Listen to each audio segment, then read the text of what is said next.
Aujourd'hui, on apprend à débugger nos requêtes SQL avec Laravel. Pour ce faire, je vais m'appuyer sur l'article Débugger les requêtes SQL dans Laravel de Laravel France. Je vous invite à aller faire un tour sur leur blog, à regarder le forum, la communauté et à les rejoindre sur Twitter. De temps en temps, je mettrai en lumière leur contenu au travers de mes vidéos. Donc n'hésitez pas à faire un petit tour. Ici, je vais utiliser une application Laravel standard, donc je suis sur mon dashboard, directement au niveau de cette vue /dashboard, et imaginons que j'ai besoin ici de récupérer, comme on nous prend l'exemple ici, un utilisateur où le nom serait Taylor. Donc si j'ai envie de récupérer ma requête, je peux utiliser la méthode toSQL. Donc, si je fais ceci et que je l'écho directement, on peut voir que je fais un select all from users where name égale, et ici on a notre paramètre. Donc je n'ai pas ici le paramètre, mais par contre j'ai la requête en dur. Si je veux récupérer les paramètres utilisés, je vais pouvoir utiliser la méthode getBindings. Donc ici getBindings, et je vais devoir faire un dd ici de mon résultat, parce que c'est un arrêt. Je vais récupérer directement le paramètre Taylor. Donc si vous avez envie d'avoir directement votre requête en dur avec les paramètres, vous pouvez utiliser la méthode toRowSQL. Donc vous faites un petit peu de la même façon, vous récupérez le contenu et vous le dd. Si je réactualise, on voit ici que j'ai un select all from users where name égale et on a le paramètre qui est directement passé. Donc ça, c'est l'idéal quand on a envie de regarder un petit peu la requête, les requêtes une par une. Si vous voulez avoir quelque chose d'un petit peu plus compressé, évitez de mettre DDD, vous pouvez directement utiliser DD-RowSQL. Ici, je vais plutôt remplacer par DD-RowSQL et je n'ai plus besoin à ce niveau-là de sauvegarder mon contenu dans une variable, ça me donne le même rendu. On a également la méthode dd que l'on va pouvoir utiliser. Donc si de cette façon j'utilise dd et je réactualise, on va avoir séparément notre requête en dur et nos bindings. Et enfin, on va pouvoir utiliser la méthode dump qui cette fois-ci va plutôt nous retourner une instance du builder. Donc ici je vais faire un builder. On peut ensuite par la suite faire ce que l'on veut. Donc on peut faire un builder first, pourquoi pas, et récupérer notre utilisateur. Et ensuite, on peut dd cet utilisateur en sachant qu'à partir du moment où on a utilisé le flash dump, je vais quand même avoir un affichage ici au niveau de ma requête. Donc je récupère la requête en dur, je récupère mes paramètres et à la fin j'ai mon vrai dd qui va stopper le script à ce niveau-là suite à mon first. Donc on voit bien qu'on récupère entre-temps une instance du query builder. Donc tout ça c'est très bien quand on a une requête particulière à débugger. Mais quand on a plusieurs requêtes successives de suite, c'est un petit peu plus davantage le bazar. Donc ce qu'on peut faire, c'est s'imaginer qu'on va récupérer à la fois l'utilisateur Taylor et l'utilisateur Abigail. Et cette fois-ci, au lieu de mettre des dd de partout, je vais pouvoir utiliser la méthode enableQueryLog depuis la façade db de Laravel. Ce que je vais faire, c'est en amont positionner ici mon db connection flash enable query log. J'oublie pas d'importer la façade. Et juste après avoir fait une, deux ou plusieurs requêtes SQL successives, je vais ici faire un db getQueryLog et le dd. Donc ici, de cette façon. Si je réactualise, vous voyez que vous avez maintenant non pas une requête, mais deux requêtes puisque j'ai effectué deux requêtes. Vous avez deux tableaux associatifs dans le tableau global. Vous retrouvez votre requête en dur, vos paramètres, ici dans un tableau. Taylor pour le premier, Abigail pour le second. Et vous avez même un nouveau paramètre time pour voir en combien de temps la requête s'est exécutée. Donc ça, c'est plutôt l'idéal quand vous avez plusieurs requêtes successives. Vous avez une autre façon également de faire, c'est capturer toutes les requêtes directement dans votre app service provider. Et ça, c'est possible toujours avec la façade db et la méthode listen qui va écouter un événement qui s'appelle le query executed. Donc ce qu'on va faire, c'est directement récupérer ce bout de code-là. On va commenter tout ça. On va se rendre dans notre app service provider, mais évidemment vous pouvez le mettre dans n'importe quel provider que vous avez enregistré dans votre application Laravel. Et au niveau de la méthode boot, on va tout simplement coller ce code, importer notre façade DB. Ici, on peut même se permettre de typer query executed. Et ici, si on fait un DD de query, je relance ici ma route, vous avez directement votre événement. Donc on nous dit que sur cet événement, on a la possibilité de récupérer la requête, les paramètres et évidemment le temps d'exécution directement sur cette instance-là.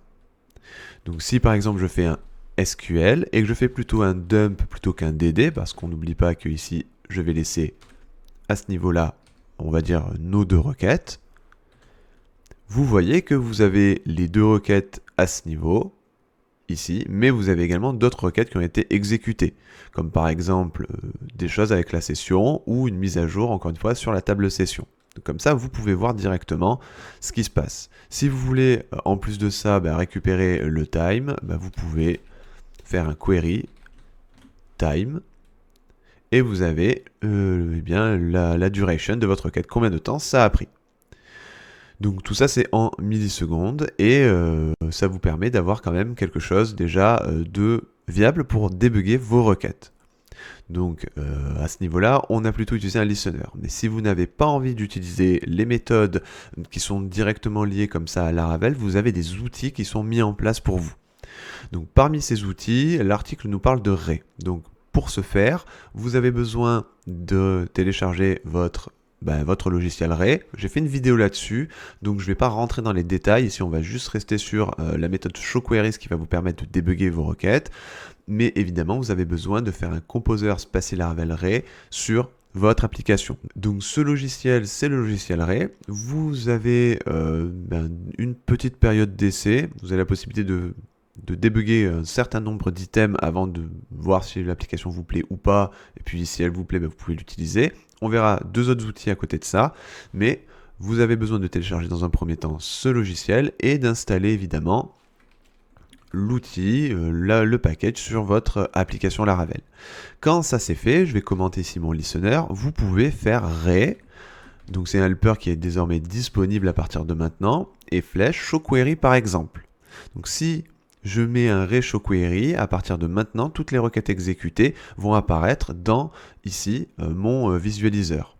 Donc là, j'ai ma page qui s'est automatiquement rafraîchie, et on voit que j'ai un Select All from User pour Taylor, pour Abigail, et on a le fameux Update de Session qui est apparu. Donc vous, ici, vous avez autant d'informations, mais qui ont été un petit peu reprises, externalisées vers une autre application. Donc si Ray évidemment n'est pas forcément à la portée de tous, que ça ne vous plaît pas parce que c'est quand même un logiciel payant, vous avez deux alternatives gratuites. Vous avez évidemment la Laravel Bug Bar. Donc ce qu'on va faire c'est ici la télécharger. Donc je vais télécharger le package. Si on revient ici sur notre application et que je réactualise, j'ai maintenant cette debug bar qui est disponible ici. Donc vous avez l'avantage ici dans le champ query, toutes les requêtes qui ont été exécutées. Vous avez d'autres informations, les modèles utilisés, les views, la timeline. Là, on va rester sur notre système de requêtes. On voit le nombre de requêtes qui ont été exécutées. Donc, on a également le nom, la duration, donc combien de millisecondes ça a pris. Vous pouvez également conserver ça. Si avoir une debug bar, ça ne vous sied pas, vous avez encore une fois la possibilité d'utiliser un autre outil gratuit aussi, lui, qui sera Clockwork. Donc pour ce faire, vous allez devoir installer le package sur votre application et moi j'ai téléchargé sur Chrome actuellement l'extension Chrome. Donc si je reviens sur mon application, ici j'ai un nouvel onglet Clockwork qui va me permettre de montrer toutes les requêtes. Donc on voit ici que je retrouve mon update de session. Donc on a un aperçu global et si on clique sur Database, on retrouve encore une fois nos différentes requêtes. Donc c'est intéressant, on a la duration, le temps que ça a pris, et on peut tranquillement débugger, voir s'il y a un souci, trop de requêtes ou des requêtes qui prennent trop de temps. Mis à part ces outils-là, l'article se termine sur une petite méthode qui s'appelle When Querying for Longer Than, qui va vous permettre ici, depuis la version Laravel 9.18, ici j'ai récupéré le commit, qui va tout simplement vous permettre de faire quelque chose, de loguer quand une requête a pris plus de X secondes. Donc je vais vous mettre ici le lien vers la pull request qui a été merge depuis un petit moment déjà si vous voulez avoir plus d'informations, mais sachez que vous pouvez utiliser cette méthode quand vous voulez. Encore une fois, elle passe au travers de la façade DB. Donc ce que je vais faire ici, ça va être me remettre au niveau de app service provider, et je vais ici utiliser DB, query for longer than, et ici j'aurai 500 millisecondes. Donc l'avantage c'est que, je vais importer la classe ici qui est une Illuminate Database Connection, vous avez, si vous avez une requête qui dépasse 500 millisecondes, vous avez la possibilité de faire un log, de faire ce que vous voulez. On va dire que moi je vais DD sur connection le getName pour avoir le driver que j'ai utilisé. Donc si je réactualise, forcément je n'ai aucune requête actuellement, on peut le voir, qui dépasse 500 millisecondes. Si je fais plutôt 1 milliseconde, je vais automatiquement avoir mon DD qui va se lancer. Donc on voit ici que j'utilise le driver SQLite, donc j'ai ici DD. En règle générale, on ne va pas DD, on va plutôt utiliser la méthode log warning par exemple, et puis on va lui passer ces informations-là, où on peut potentiellement envoyer un mail, vous faites ce que vous voulez, mais sachez que vous avez ici une instance de connection, sur laquelle vous avez plusieurs méthodes que vous pouvez utiliser pour pouvoir récupérer les informations au sujet de cette requête qui a pris trop de temps. Donc voilà pour les outils que l'on peut utiliser et les méthodes que l'on peut utiliser dans Laravel pour pouvoir débugger nos requêtes SQL. J'espère que la vidéo vous a plu. N'hésitez pas à aller faire un tour sur Laravel France et on se donne rendez-vous très bientôt pour la prochaine vidéo.